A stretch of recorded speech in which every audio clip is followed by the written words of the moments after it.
Hey guys, welcome back to Steel City Media. So today I wanted to share some thoughts on House of the Dragon Season 2, Episode 2, Rhaenyra the Cruel.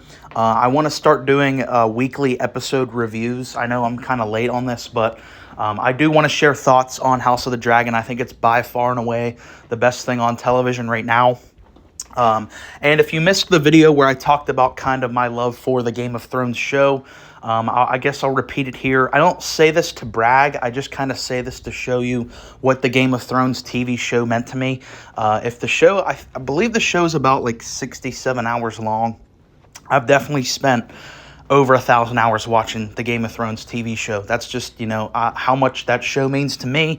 So I only say that just to kind of show you guys how I feel about the Game of Thrones universe. Yeah, I've read the books one time through, but I actually am one of those weird people out there that does prefer the show over the books, especially those first 4 seasons.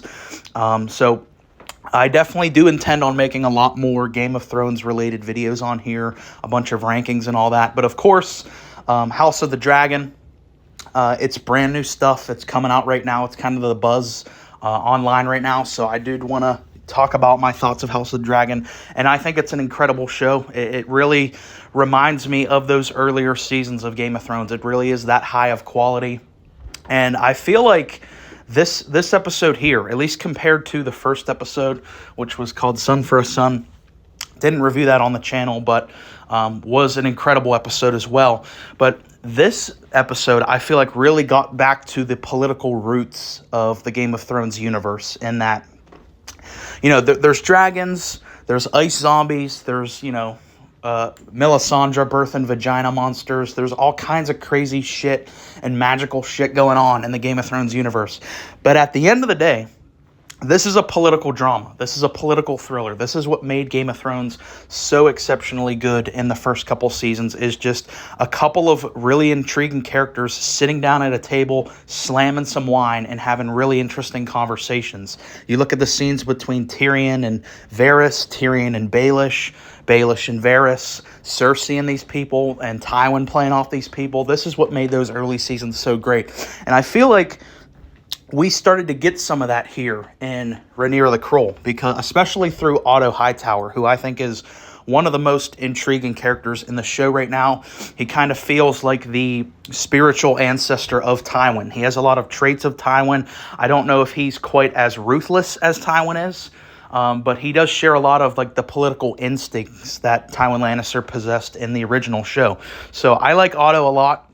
I think he's one of the best characters right now, and he kind of showed that. He brought that political appetite to the table in this one, because obviously coming off the tragedy of the death of Jaehaerys, who is the King Aegon's son. And like we saw in the first episode, Aegon really loved this kid. Like, he really, really cared for the kid. He wanted to teach him what it was like to be a king. And Aegon was basically nothing but a piece of shit in the first season. So I felt like they were trying to show you, or at least try to build him up as more of a sympathetic character through showing the fact that he really was a good father. He really did love his son. We're in a world where a lot of fathers are just terrible to their kids. Especially, you could even say Otto's pretty bad to his daughter. I mean, he only uses her for his political gain, and we saw that countless times in the Game of Thrones TV show. So it is kind of, obviously you do feel bad for Aegon in that his son that he really loved was brutally murdered. But Otto is trying to use this as like a way to build up sympathy for the green side. And I really liked that, because I thought the first episode was a lot more chaotic. I think it was a little more fast moving. Whereas this one, it kind of slows down and it really focuses on the upcoming war. And Otto is saying, this is our ticket out. Like, this could potentially save our lives and win the war, is if we show the realm what the evil blacks did in murdering like a 5-year-old kid. So it's a stroke of genius in terms of the political sense. And, he wants to parade his daughter and his granddaughter out on the streets during this funeral, which, again, in terms of personal reasons and in terms of being a parent, it's a really fucked up thing to do, to force your grieving daughter and grieving granddaughter to go out and show their faces in public whenever they probably just want to curl up in bed and be miserable and sad. But he doesn't see it that way. He's like, we need to use this. We need to capitalize on the politics of this situation. And from that standpoint, it's a really smart move from Otto.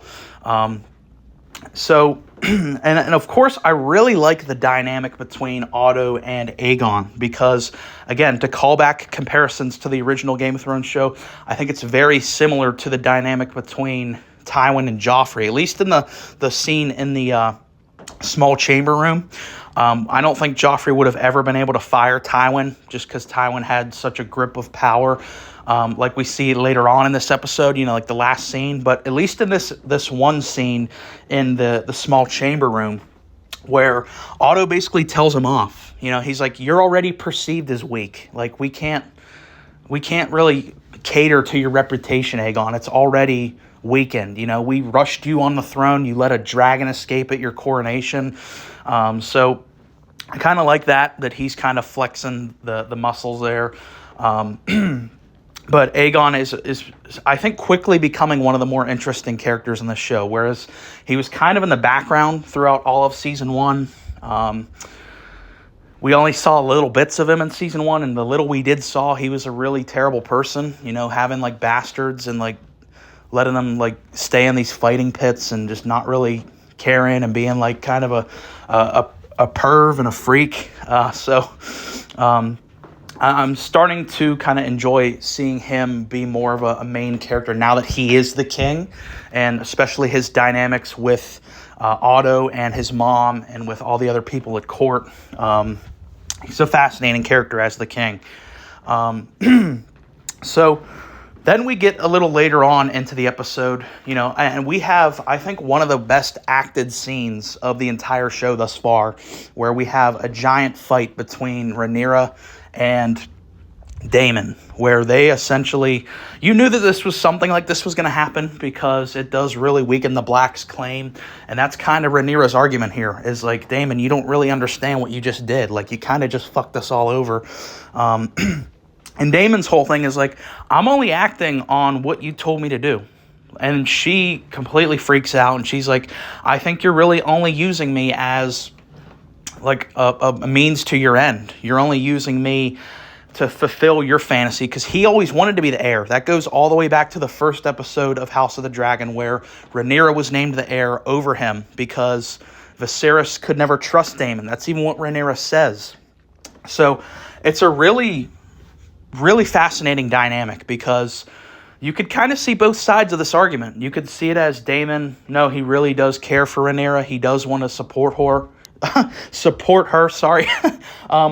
You could see it from that side, or you could see it like through Rhaenyra's perspective of, no, Daemon really just, he's bloodthirsty and he just wants to live out the fantasy of him being the heir, and he's kind of using his proximity to power through Rhaenyra to be the king.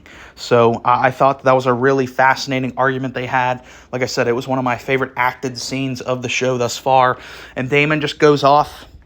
He's not in the episode after this scene. He just rides off on his dragon. It's not really said where he goes, but I think we all kind of presume he's going to Harrenhal. So obviously we're interested to see. That's really one of the things we're looking forward to the most for episode 3 is where the fuck is Daemon going and why is he going there?